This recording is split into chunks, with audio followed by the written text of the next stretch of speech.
You know what is the most preferred job after MBA? You know what is that job which gives you the best opportunity to grow in your career? What is that job that probably around 30 to 40% of the IIM graduates join after completing a degree? Yes, if you read the title of the video correctly, you must have guessed it. It is management consulting.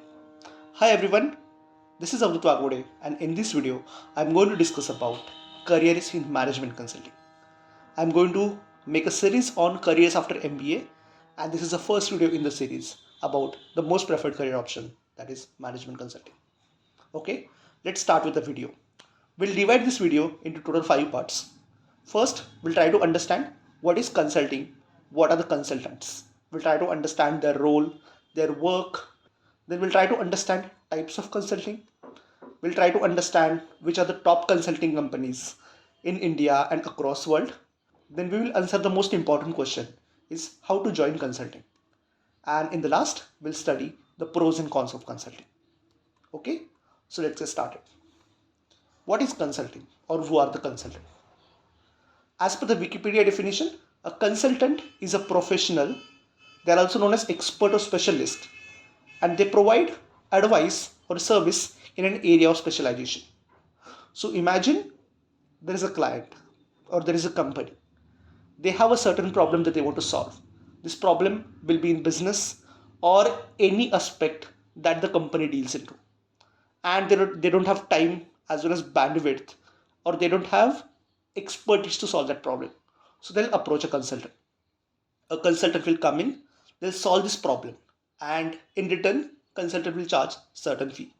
So this is entire consulting business. If you want to draw something parallel in the real life, imagine that you're having a health problem. You go to a doctor gives you medication, and after that, treatment and everything, you get well. So in this case, doctor is a consultant and you are a client. So this is the entire gamut of consulting. Now, this client can be anybody. This can be MNC, this can be a startup, this can be government, or this can be HNI. And consultant can be anybody. They can be individual consultant who are experts, or they can be consulting companies who are working in a group providing expertise as a part of the service. Let's try to understand what are the types of consulting. The most popular and the most niche sector of consulting is strategy consulting. It is the type of consulting where consultants help companies design their future strategies or solving the strategic problems. Strategic problems, the problems which have impact across the entire business and their future growth. So strategy consulting is probably the most lucrative consulting sector as well. Then comes management consulting. Management consulting is where you're trying to solve strategic problems, but you're also trying to implement it. You're an implementation advisor to the client, and it is a more wider scope of consulting rather than being a very niche like strategy. So everything that comes into management but not into strategy falls into management consulting. And third type of consulting is technology consulting. It is a new sector of consulting, and it mainly involves helping clients in solving the technology problems. Now, it is not doing R&D for the client or something like that, but it is helping client to solve management problems which are related to technology. So these are the three major sectors of consulting. Apart from these three, there are a lot of other types of consulting, but which are not major and they're not much relevant to a career in management. So I'm not going into detail of other sectors of consulting in this video. Now let's try to understand top consulting companies across the world. So I'll divide this consulting companies into 4 tiers: tier 1, tier 2, tier 3, and tier 4. So tier 1 consulting companies, without any doubt, are McKinsey, BCG, and Bain. These are the consulting companies who specialize in providing strategy advice. They specialize in doing management consulting, and they are one of the oldest consulting companies across the entire globe. I mean, just to give an example, McKinsey is almost 100-year old as of now.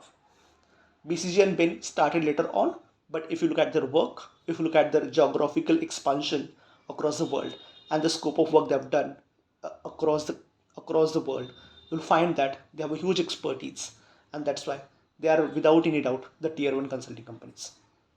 Now, after tier 1 comes tier 2 consulting companies. Tier 2 consulting companies are like tier 1 consulting companies only, but they have certain specialization sector.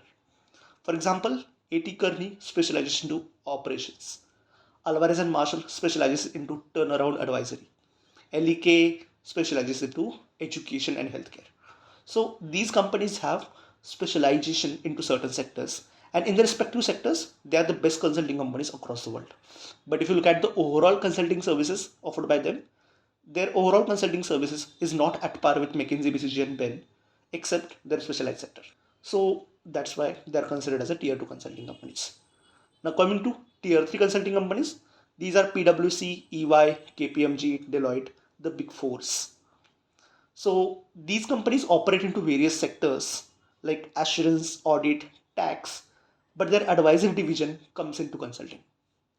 So they mainly operate into technology consulting and management consulting. The management consulting is rapidly growing and a huge revenue contributor for these companies.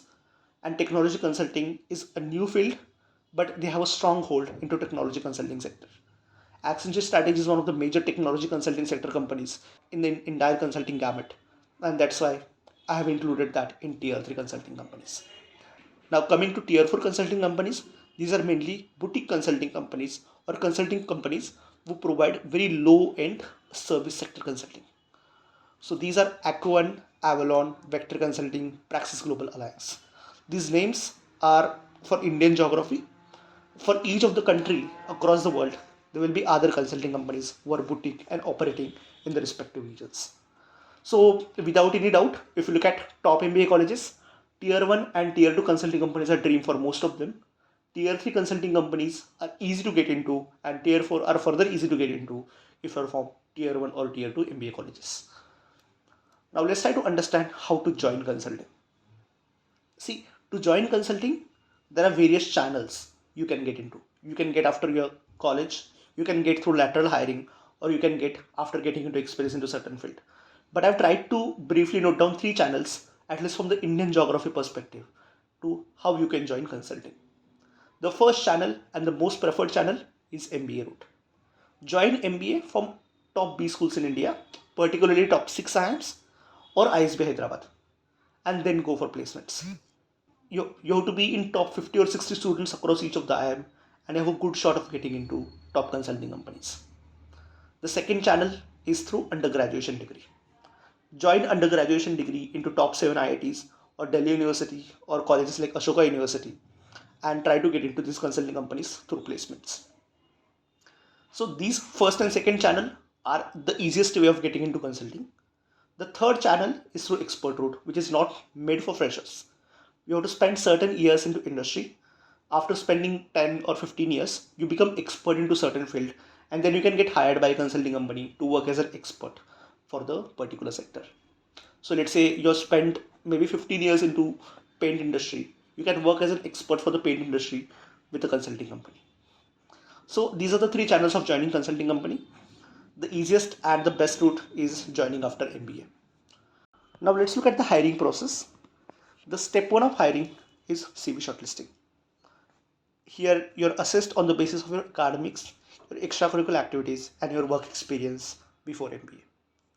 The second step is basically a case interview round where 2 to 3 case interviews are conducted by managers or associate partners or partners of a consulting company.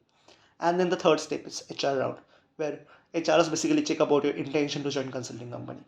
So the hiring process is pretty straightforward, and the most important step is case interview round if you are able to get shortlisted. Now let's try to understand the pros and cons of consulting.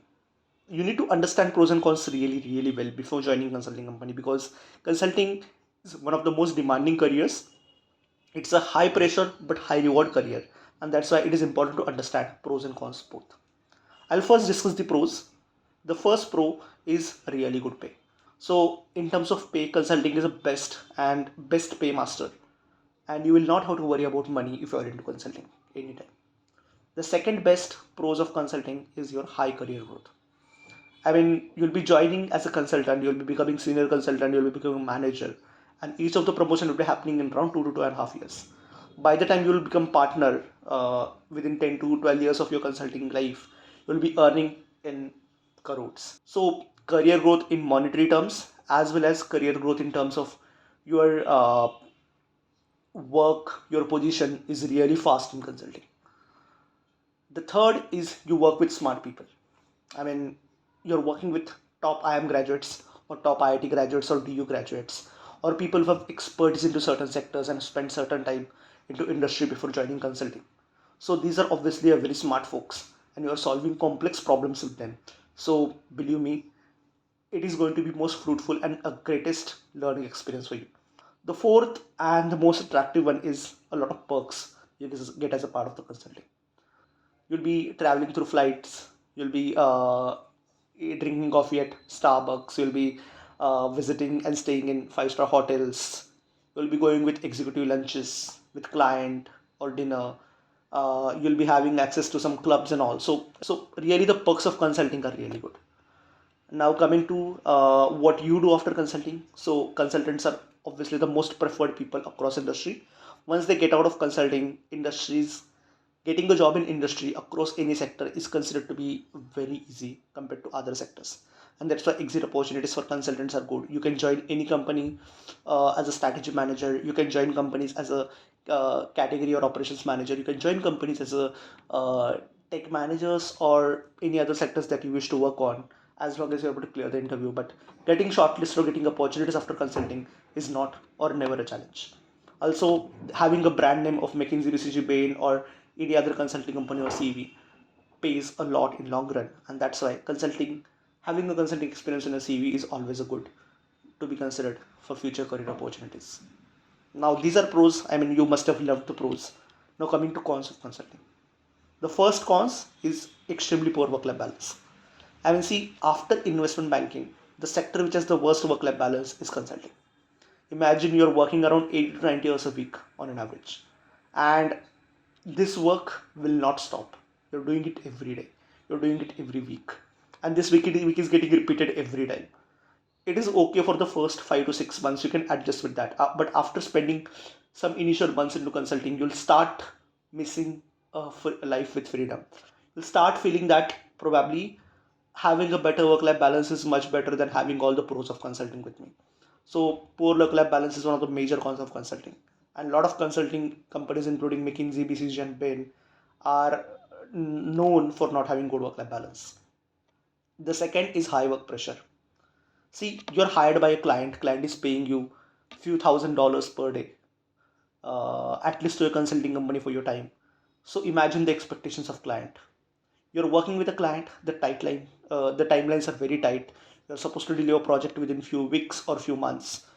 On the other side, you are new into industry. You're not so good understanding of industry, and that's why you have to learn like a newbie into that, but deliver results which are much better than even industry experts. That pressure is extremely high, and that takes on a lot of people.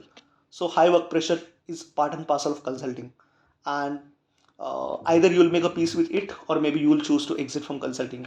It's your choice, but it is certainly one of the major cons of consulting. Third is low job security. Now, it is not a problem in the first year of consulting, but certainly a lot of consulting companies, particularly McKinsey, BCG, and Bain, have a up or out policy where you are supposed to leave consulting company in 2 years if you're not able to get yourself promoted. You have to prove that you are able to get promoted, and you can stay in the company, or you'll have to leave the company or you're fired.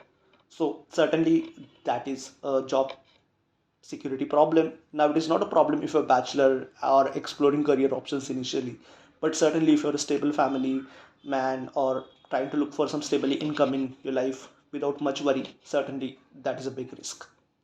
Fourth is again on the perks, but downside of perks, you get a lot of perks of traveling to much uh, exotic locations, uh, staying in hotels or traveling by flight. But after a certain point of time, this travel and these hotel perks start to create a negative impact on your overall mental health. I mean, imagine you're traveling almost every week, Monday to Thursday or Monday to Friday, getting up morning at around 4 a.m., 5 a.m. becomes a norm to catch a flight, and then returning back to home at around 11 or 12 in the night becomes a norm. So this certainly becomes hectic after a certain point of time.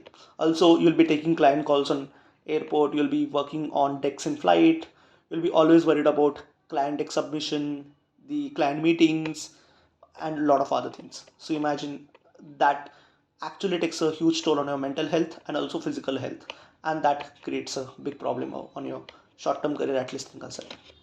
And fifth is basically you don't have much visibility of your work. I mean, what your work you're doing for client, once you deliver it to client, you leave the project. You don't know what happens with that work, whether client is implementing it or not. Even if it is getting implemented, you don't know the impact of work. And even if it is implemented, the work has done a lot of impact. You are the not one who is getting credit of it. The credit is obviously taken by the client. And obviously, why will they not? Because they have paid you the money for it. So the low visibility of your work, the low visibility of your impact of work is one major problem. A lot of times you deliver certain piece of work and it is never implemented because it is just for the sake of doing, it is just done for the sake of documentation purpose or for the sake of validation purpose, and so it never sees any action in real life. So that is one of the major cons of consulting, which I feel is a problem from a career perspective. So obviously consulting is a high risk, high reward career, a lot of pros and cons. So you have to weigh in both pros and cons and take a decision accordingly. So that's all about management consulting. I'll be making a detailed video on all the aspects of consulting going on. I'll make a detailed video on pros, cons. I'll be making a detailed video on what is the pay structure, how to join consulting, what are the top consulting companies, how to get into one, and what is the different types of consulting, what is the life in consulting particularly, and a lot of other aspects. So please stay tuned, subscribe to the channel, and thank you so much.